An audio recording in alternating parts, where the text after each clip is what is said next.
Here we start with ఎఫీసీలో దేవుడు అంటాడు, నువ్వు మొదటి ప్రేమని విడిచిపెట్టావు. నెక్స్ట్ మనం చూస్తున్నాము, ఎక్కడ ఏ సంఘానికి వచ్చారు? స్మరణ, సహించు. వారితో దేవుడు అంటున్నాడు ఓర్చుకో. దాని తర్వాత పెరుగుమ. దేవుడు అంటున్నాడు, ఇదిగో నీవు బిలాము బోధ, నికోలాయితల బోధను ఎంటర్టైన్ చేస్తున్నావు, తప్పుడు బోధనలు ఎంటర్టైన్ చేస్తున్నావు. నెక్స్ట్ మనం చూస్తున్నాము తుయితేరా సంఘము. దేవుడు అంటున్నాడు, ఇదిగో యెజబెల్ అనే ఆ స్త్రీని నువ్వు ఎంటర్టైన్ చేస్తున్నావు. దేనికి? వ్యభిచారము, విగ్రహాలకి బలులు ఇచ్చిన ఆహారాలు తింటా, విగ్రహారాధన. You see you are diverted అని చూపిస్తున్నాడు దేవుడు. అక్కడ నుండి we come to this church, Sardis సంఘం. సార్దిస్ అంటే ధనవంతుల స్థలము, సార్దిస్ అంటే కోట, క్షేమం కలిగిన స్థలము. సార్దిస్ అంటే అక్కడికి వెళ్తే సెటిల్ అయిపోవచ్చురా, అది బ్రతుకు అనుకున్నవారు. అలాంటి పరిస్థితుల్లో అక్కడ సైరస్ అనే వ్యక్తి, ఆ వీరుడు, ఆ ఎంపరర్ దాన్ని దాడి చేస్తానికి వెళ్ళి చుట్టుముట్టాడంట. మనుషులు లోటుకు వెళ్తాను లేదు, బయటకు వస్తానికి లేదన్న రీతిగా. సో ఆ ప్రాంతం అంతా సీజ్ చేసి శత్రువు ఎలాగ వారిని దాడి చేద్దామా అని ఎదురు చూస్తూ ఉన్నాడంట. ఎలాగ లోటుకు వెళ్ళాలో తెలియలే, ఎందుకంటే అంత పైకి ఎక్కేటప్పటికి వారు ఓడించేస్తారు, చంపేస్తారు.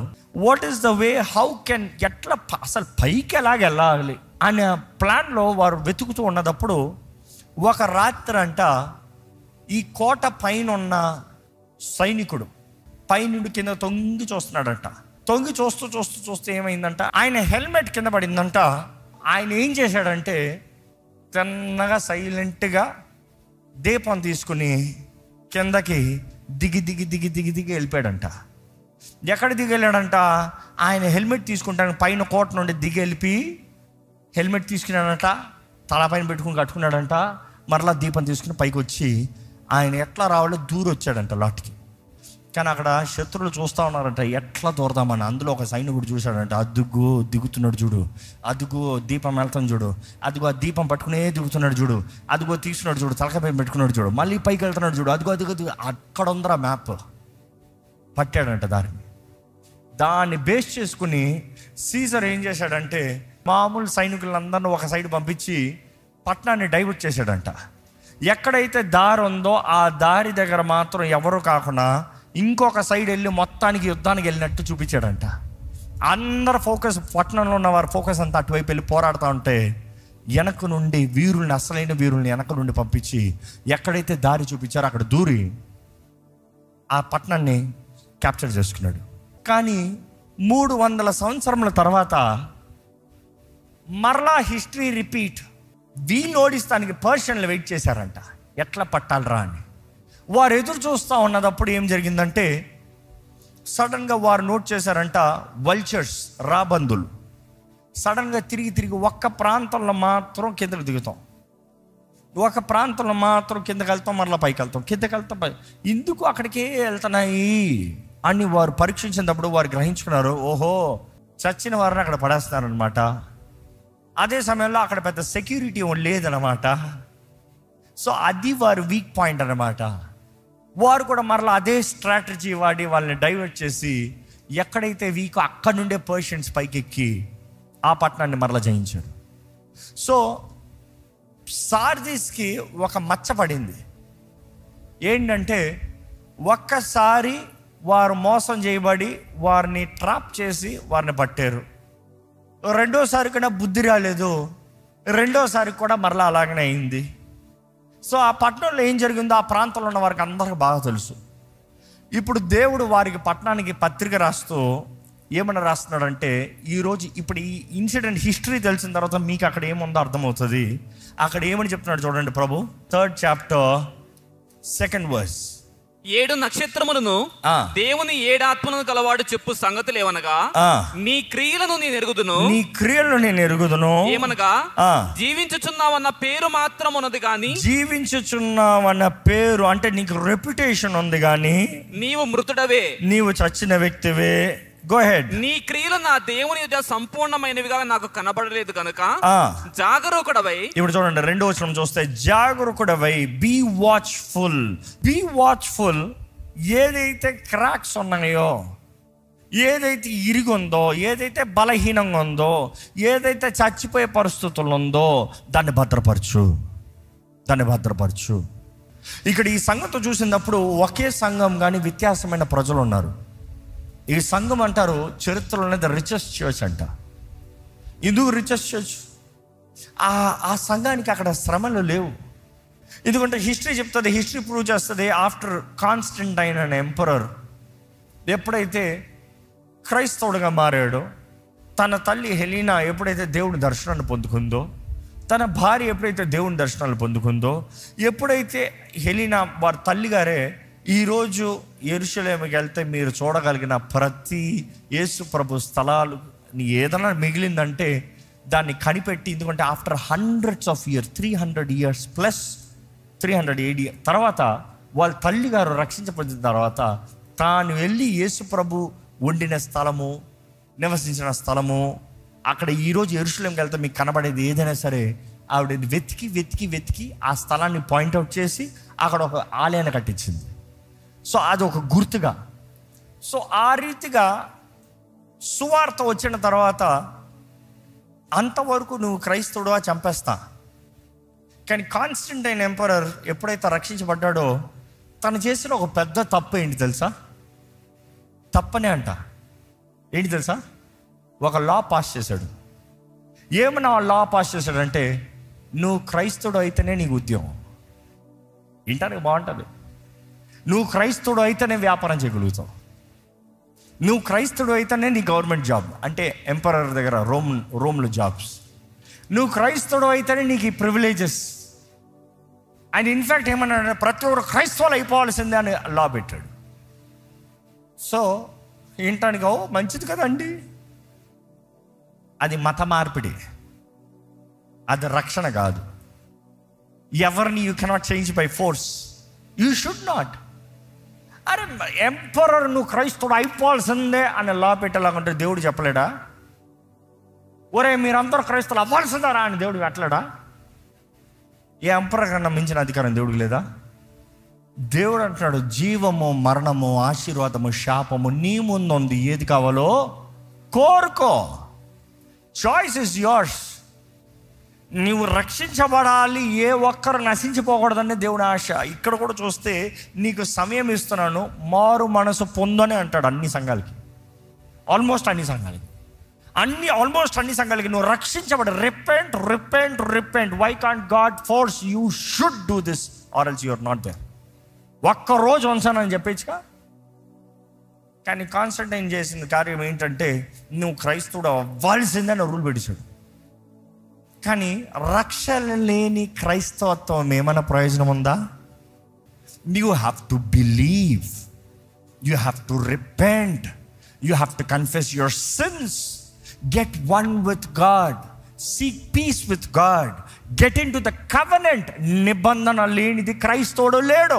నా రక్తము త్రాగని వాడు, నా శరీరము తినని వాడు నా పాత్రుడు కానేరుడు అని యేసు ప్రభువు చెప్పాడు. ఎవరన్నా మార్చగలరా?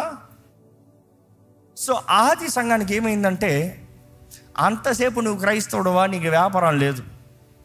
అంతవరకు నువ్వు క్రైస్తవుడువా, నీకు అది లేదు, నీకు ఇది లేదు, నీకు ఇల్లు లేదు, నీకు వాక్యం లేదు, నీకు ఆనందం లేదు, నీకు గౌరవం లేదు, నీకు హెచ్చింపు లేదు, ఏమీ లేదు. బాధ బాధ బాధ. సడన్గా రాత్రికి ఒక ఎంపరర్ మార్చాడు. ఏమన్నాడు? అందరూ క్రైస్తవులు అవ్వాల్సిందే. క్రైస్తవుడా నీకే టైటిల్ ఎక్కువ, నువ్వు ముందు నుంచి క్రైస్తవుడు, నువ్వు గనుడివే, డామ్ డూము. ఇంకా నెక్స్ట్ అనుకుంటానండి, సడన్గా క్రైస్తవులకి ఏమైపోయి ఉంటుంది అనుకుంటానండి. దేవుడు మా మొరను ఆలకించాడు. చూసి శ్రమలు ఉన్నంత కాలము సువార్త ఎంతో వేగంగా ప్రబలింది. శ్రమలు ఉన్నంత కాలము ఉన్న క్రైస్తవులు సాలిడ్ ఉన్నారు, విశ్వాసులు బలముగా నిలబడ్డారు. శ్రమలు ఉన్నంత కాలము దేవుడు సూపర్ అని చెప్పాడు. శ్రమలు ఎప్పుడైతే పోయాయో ఏమయ్యారు తెలుసా? సోమరోళ్ళు. అడిగాడు ఎవడున్నాడు? ఎవడు తరుగుతాడు? నేనే రాజా. It is fine. వారు ఆచార రీతిగా చూస్తే ఘనంగా కనబడ్డారంట. Rituals were more. కాన్స్టంటైన్ లాంటి ఎంపరర్ చూసినప్పుడు రోమ్ లాంటి ప్రాముఖ్యమైన రోమ్, ఆ రోమ్ని ఎవరి చేతుల్లోకి అప్పచెప్పారు తెలుసా? బిషప్ చేతుల్లోకి అప్పచెప్పారు. అనుకుంటారండి, సడన్గా ప్రైమ్ మినిస్టర్ వచ్చి పాస్టర్ బిషప్ చేతిలోకి ఇదిగో ఈ దేశాన్ని నడిపించని అప్పచెప్పిపోతున్నాడు, ఏమవుతుంది? తలకిందలు అవుతుంది. ప్రవక్త, రాజు. బైబిల్లో క్లియర్గా ఉంది. ప్రవక్త పని చేయనే, రాజు పని వద్దు. రాజు అభిషేకం వేరు, రాజు పని చేయనే. Let the king stand as a king, prophet as a prophet. If you just cross lines you would lose qualification. మనం చూస్తాము, సౌలు రాజు ఎందుకు తునీకరించబడ్డాడు? దేవుని మాట చెప్పినట్టు చేయలే. ప్రవక్త ద్వారా ఇచ్చిన కమాండ్ని ఫాలో చేయలే. అది మాత్రం కాదు, బలి అర్పణకి సిద్ధపరిచినప్పుడు వెయిట్ చేస్తున్నారంట. ప్రవక్త లేట్ అయ్యాడంట. ప్రవక్త కొంచెం లేట్ అయ్యాడని రాజు ఏమన్నాడు తెలుసా? ఏ ప్రవక్త వచ్చి బలి ఇవ్వాలా? నేను కూడా బలి ఇవ్వచ్చు, నేను కూడా అభిషక్తున్నే, నేను కూడా చేయొచ్చు. ప్రవక్త వచ్చి చేయాల్సిన పని ఆయన బలి ఇచ్చాడంట. దేవుడు ఏమన్నాడు తెలుసా? You are rejected. దాని తర్వాత ప్రవక్త వచ్చాడంట. వచ్చిన తర్వాత ఒకే మాట, దేవుడు నేను తుణీకరించాడయ్యా, నువ్వు చేసిన తప్పు, నువ్వు చేసిన పాపము. ఈరోజు మనం జ్ఞాపకం చేసుకోవాలండి, ఎప్పుడైతే మనం స్వతంత్రతను అడుగుతున్నామో, నిజంగా స్వతంత్రత కలిగిన బ్రతుకుతానికి ఆశపడుతున్నామా, లేకపోతే స్వార్థానికి బ్రతకాలని ఆశపడుతున్నామా? Today you are free to live how you want. What is that you have chosen? ఎందుకంటే ఈరోజు ప్రస్తుత దినంకి ఈ సార్దీస్ సంఘానికి చాలా కాంబినేషన్ ఉంది. వారికి డబ్బు ఉంది, బంగారం, బిజినెసెస్. అయ్యో, ఆ స్థలాలను ఈరోజు చూస్తూ ఉంటే అక్కడ ఈరోజు కూడా ద రూవెన్స్లో you will find the library, you will find all, అన్ని ఎఫీసీలో, స్మరణలో, ప్రతి పర్గంలో ఉన్నాయి, అన్నీ కూడా ఇక్కడ ఉన్నాయి. కానీ ఇక్కడ ఈరోజు కూడా చూస్తాం, జిమ్నాజియం చూస్తాము. జిమ్నాజియం అన్నదప్పుడు ఆ రోజుల్లో రోమన్స్ దేనికి వాడేవారు? వారు nudity, their modelling, their fashion, all of the admire bodies nakedness. So ఆ మొత్తం ఆ కార్యాలు, ఆ క్రియలు. అరే, క్రైస్తవత్వం వచ్చిందన్నావు, క్రైస్తవులు అవ్వాలన్నావు, మరలా ఇవి ఎట్లా ఉన్నాయి? అంత మాత్రం కాదు, అక్కడ చూసినప్పుడు మీరు గమనించవచ్చు, దాని వెనకాల బాత్ హౌసెస్ ఉన్నాయంట. లాస్ట్ వరకు వాడారంట. బాత్ హౌస్లు అంటే ఏంటి? ఈ రోజు మాటలు చెప్పాలంటే క్లబ్లు కమ్ వీల్ డ్రింక్. బాత్ హౌస్లు అంటే స్నానాలు చేసుకుంటారంట, కలిసి అక్కడ మాట్లాడుకుంటారంట, అక్కడ బిజినెస్ డీల్ చేసుకుంటారంట. అందరు స్త్రీలు పురుషులు అంతా ఒక పక్క వ్యభిచారము, ఒక పక్క ఈ పిచ్చి పెంట కార్యాలు, ఈ అన్ని ఆల్ కామన్. అట్లుండేది పరిస్థితి. కానీ దుఃఖకరమైన విషయము, యూదులేమి క్రైస్తవులేమి వారితో కాంప్రమైజ్ అవుతుంది. వారు అనుకున్నారంట, వారితో మాటలు, ఇదిగో మేము మిమ్మల్ని హింస పెట్టము, ఎందుకంటే మిమ్మల్ని ఇంతవరకు చంపాము, ఇప్పుడు మీరు మమ్మల్ని చంపేస్తారు, ఎందుకంటే ఎంపరర్ చెప్పాడు కదా. This is after a period of time I'm telling. కానీ ఆ ప్రాంతానికి ఎలాగైపోయిందంటే, మేము ఒకరినొకరు చంపుకుంటాం కదా, let's all coming to understanding. ఇంకా ఆశ్చర్యపోయే విషయం ఒకటి, యూదుల ఆలయం, దట్ ఈస్ ద సినగాగ్. ఇంకోవైపు చూస్తే క్రైస్తవుల ఆలయము ఎక్కడుంది తెలుసా? అసలు ఎక్కడైతే ఆర్టిమస్ టెంపుల్ అని, అంటే అస్తరోత్ టెంపుల్, ఇంకో మాట చెప్పాలంటే, ఆ ఆలయము ఎక్కడైతే ఆ స్తంభము ఆ నేల ఉందో, అదే నేల పైన అదే స్తంభము పక్కన క్రైస్తవుల ఆలయం ఉందంట. అంటే ఏంటి? అక్కడ ఆరాధించేవారు అక్కడ ఆరాధిస్తారంట, ఇక్కడ ఆరాధించేవారు ఇక్కడ ఆరాధిస్తారంట, ఇక్కడ వాళ్ళు అక్కడికి వెళ్తారంట, అక్కడ బలులు ఇక్కడ వస్తాయంట, ఫుడ్ తిను, మేము ప్రేమతో పంపించాము, తిను. You see, that is how it was the culture.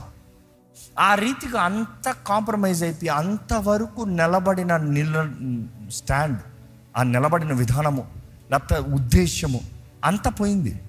So అలాంటి పరిస్థితులు ఉంది సార్దిస్. ప్రభు వారికి లెటర్ రాసేటప్పుడు ఇదిగో వారి పరిస్థితిని ఎక్స్ప్లెయిన్ చేస్తున్నాడు. ఇదిగో చూడు, నీ పరిస్థితి ఎలా ఉంది చూడు, నువ్వు ఎలా ఉన్నావంటే, సార్దిస్ అన్న పేరుకి అర్థం ఏంటంటే దట్ విచ్ రిమైన్స్, ఇంకా మిగిలినది. ప్రభు అంటున్నాడు, అయ్యా ఆ మిగిలినది బలపరచు, ఆ మిగిలినది బలపరచు. సార్దిస్, నీ పేరు తగ్గట్టుగా మిగిలింది బలపరచు. ఒకసారి 2వ వచనం మళ్ళీ చదువుదామండి. నీ క్రియలు నేను ఎరుగున్నాను, క్రియలను నేను ఎరుగుదును, ఏమనగా జీవించుచున్నావన్న పేరు మాత్రం ఉన్నది కానీ, జీవించుచున్నావు అనే పేరు, అబ్బా ఎంత పెద్ద ఆలయము, ఎంత పెద్ద సంఘము, ఎంత పెద్ద సేవ, ఎంత పెద్దది రెప్యుటేషన్ అంట. రెప్యుటేషన్ ఒక మాట ఒకసారి అక్కడ ఆగుదాం. Many people like to live life on reputation. ఈ లోకంలో మనుషుడు కోరేదంతా రెప్యుటేషన్. నా గురించి ఏమనుకుంటున్నారు, నాకు పేరేంటి.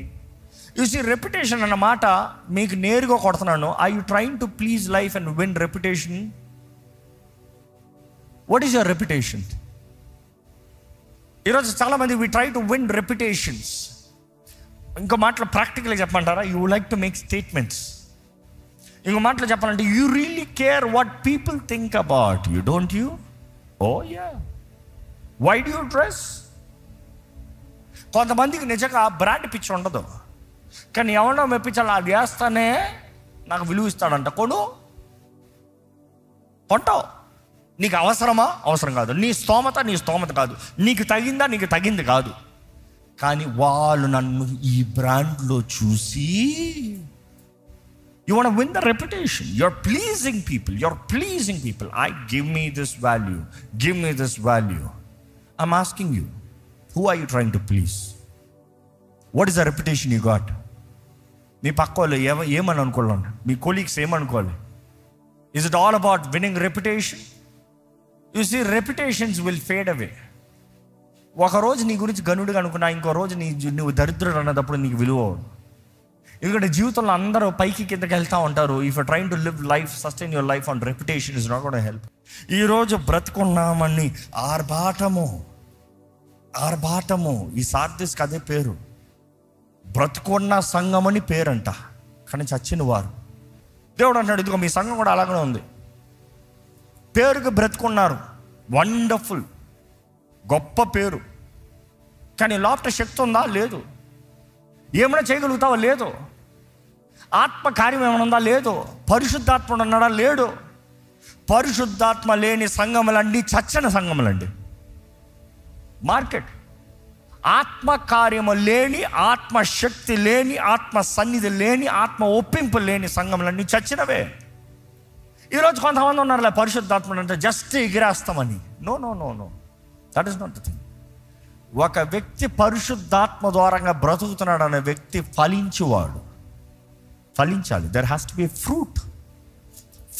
ఏంటి ఆత్మ ఫలం? ఏమనగా Galatians 5:22 verse. Come on, ready. అయితే ఆత్మ ఫలం ఏమనగా ప్రేమ, సంతోషము, సమాధానము, దీర్ఘశాంతము, దయాళుత్వము, మంచితనము, విశ్వాసము, సాత్వికము, ఆశానిగ్రహము. అదంట ఆత్మఫలం. But the fruit of the spirit, it didn't say fruits of the spirit. అక్కడ చదివితే ఆత్మ ఫలము అని ఉంది, ఫలములు అని లేదు. It is not plural. కానీ ఆ ఫలములో ఇవన్నీ ఉంటాయంట. అంటే ఫ్రూట్ ఒకటే, ఆ ఫ్రూట్లు ఇవన్నీ ఉంటాయంట. ఇవన్నీ కలిపితే ఒకటంట. ఎప్పుడైనా పామగ్రానైట్ తిన్నారా? ఒలిచారా? బయటకు ఒకటే, ఒలిస్తే లోపల గింజలు చాలా ఉంటాయి. ఆరెంజ్ కట్ చేయి, లోపల పార్టిషన్ చాలా ఉంటాయి. సో ఆత్మ ఫలం అన్నదప్పుడు imagine an orange, it has to be all together. సగం ఆరెంజ్ సగం పెరిగింది అనుకో, మంచి ఆరెంజ్ అది పాడైపోయింది, చెడు ఫలం. ఎందుకంటే బైబిల్ తెలియజేస్తుంది good fruit and bad fruit. ఎక్కడన్నా చెడు ఫలం ఫలించకపోతే తప్పే, చెడు ఫలం ఫలిస్తే ఇంకా తప్పే. మంచి ఫలం ఫలించాలంట. ఆ మంచి ఫలం ఏంటన్నప్పుడు ఈ స్వభావం వచ్చి, these are character. This is a character in man. ఒక హృదయంలో మనుషుడు కలిగి ఉండాల్సింది. నిజంగా పరిశుద్ధాత్మ లేకపోతే ఈ ఫలము లేదు. ఎందుకంటే ఇది ఆత్మ ఫలము, ఆత్మ ద్వారంగా మాత్రమే ఫలించగలిగింది. దేవుడు వాక్యం తెలియజేస్తుంది, ఈ పరిశుద్ధాత్మ ద్వారా నడిపించబడేటప్పుడు likeness of Christ, mind of Christ, క్రీస్తు యేసుకి కలిగిన మనస్సు మీరును కలిగి ఉండాలి ప్రియులారా. దేవుడు వాక్యంలో తెలియజేయబడుతుంది ద మైండ్ ఆఫ్ క్రైస్ట్. ఆ క్యారెక్టర్, ఆ ప్యాటర్న్. మిమ్మల్ని అడుగుతున్నానండి, do you really have life? ఆచారాలు కనబడుతున్నాయి. ఎందుకంటే రిచువల్స్ ఈరోజు ఎంతకన్నా మనుషుని పాడు చేస్తుంది. ఈరోజు సార్దిస్ సంఘానికి చెప్పిన మాట మనం ధ్యానిద్దాము. Don't live on reputation. Don't talk about past experience. నేను ఎప్పుడో ప్రార్థన చేశాను, నేను ఒకప్పుడు ప్రార్థన చేస్తే ఏం జరిగేదంటే అన్న కథలు వద్దు. ఈరోజు ప్రార్థన చేస్తే ఏంటి? ఈరోజు ప్రార్థన చేస్తే దేవుడు నీ ప్రార్థన అంటున్నాడా? ఎప్పుడో కాదు, ఎప్పుడో పరిశుద్ధాత్మత నింపబడ్డాం కదా. ఇప్పుడు పరిశుద్ధాత్మ నీలో ఉన్నాడా, లేకపోతే చచ్చిన సంఘంగా ఉన్నావా? Test your self. దయచేసి స్థలంలో ఉంచుతామా, ప్రార్థన చేసుకోదామా? ఈరోజు దేవుడు మనల్ని చూసి చెప్తున్నాడు, నిలిచి ఉన్నవాడివి పడిపోకుండానట్లుగా జాగ్రత్త పడు. ఈరోజు మనం జ్ఞాపకం చేసుకోవాలంటే మన జీవితంలో ఎలాంటి స్థితిలో ఉండి దేవుడు మనల్ని లేపాడు. ఈరోజు శోధన లేదని, ఈరోజు పోరాటం లేదని, ఈరోజు శ్రమ లేదని, ఈరోజు అన్నీ బాగానే ఉన్నాయని దేవుని మర్చిపోయావా? ఒకప్పుడు శ్రమల్లో దేవుని దగ్గరగా చేరేవేమో, ఒకప్పుడు కుటుంబ సమస్యల్లో దేవుని దగ్గరగా చేరేవేమో, ఒకప్పుడు ఒంటరితనంలో దేవుని దగ్గరగా చేరేవేమో, ఒకప్పుడు చచ్చిపోదామన్న నిరుత్సాహ పరిస్థితుల్లో దేవుని దగ్గరగా చేరేవేమో. ఈరోజు అన్నీ బాగున్న తర్వాత దేవుని విడిచిపెట్టావా? ఒకప్పుడు కన్నీటి ప్రార్థన ఉందేమో, ఈరోజు ఉందా? ఈరోజు ప్రభు అడుగుతున్నాడండి, మర్చిపోవద్దు. ఎక్కడి నుండి వచ్చావో మర్చిపోవద్దు. నువ్వు ఏం విన్నావో మర్చిపోవద్దు. నువ్వు విన్నదాన్ని జ్ఞాపకం చేసుకో. ఈ సమయంలో దేవునితో చెప్పండి, ఇదిగోయ్యా నా జీవితాన్ని నీ చేతులకు ఇస్తున్నానయ్యా. చేతుల పైకెత్తో దేవునితో చెప్పండి, దేవా నా జీవితం నీ చేతులకు ఇస్తున్నానయ్యా. ఈ సమయం నోరు తెరిచి ప్రార్థన చేస్తాం ప్రారంభించండి. ఇంతసేపు మనసులో ఆలోచించారు, పరీక్షించారేమో. It is time you surrender. Lord strengthen me, Lord strengthen me, Lord నన్ను బలపరచు ప్రభా, నన్ను సరిదిద్దు ప్రభా, నన్ను సరిచేయి ప్రభా, నా జీవితాన్ని మలచు. అడగండి, దేవాన్ని ఆత్మ నా పైన కుమ్మరించయ్యా. ఆహ్వానించండి, పరిశుద్ధాత్మను ఆహ్వానించండి. నీ ఆత్మ నా పైన కుమ్మరించు ప్రభా, కుమ్మరించయ్యా. నీ ఆత్మను కుమ్మరించయ్యా. నన్ను జీవింపజేయ, నన్ను జీవింపజేయ ప్రభువా. నాకు శక్తి దయచేయ్యా. శోధనలు జయించే శక్తి దయచేయి, పాపాన్ని ఎదిరించే శక్తిని దయచేయి, పాపపు మార్గాన్ని విడిచే శక్తి దయచేయి.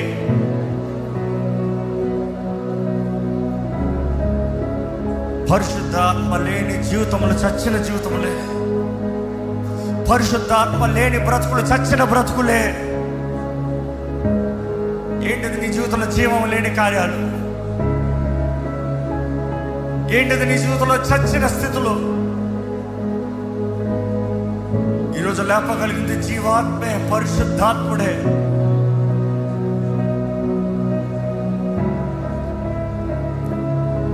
జీవాత్మ నాలో రాయ్యా, నన్ను నింపయ్యా, నన్ను బ్రతికించయ్యా, నన్ను బ్రతికించు ప్రభువా, నన్ను లేపయ్యా, నీ సాక్షిగా నన్ను నిలబెట్టయ్యా.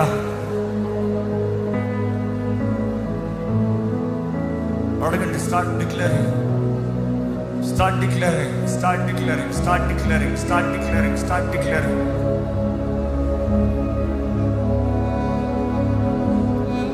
చెప్పండి, ప్రభు నేను తెలిసి చేసిన తప్పులను క్షమించయ్యా. నేను తెలియక అజ్ఞానంలో చేసిన పాపాలను క్షమించు ప్రభా. నాకు కావాల్సిన నెమ్మది దయచేయ, విడుదల దయచేయ. నా దీపాన్ని వెలిగించేయ. కొండపైన పట్టణంగా వెలిగే జీవితం నాకు ఉండాలి ప్రభువా.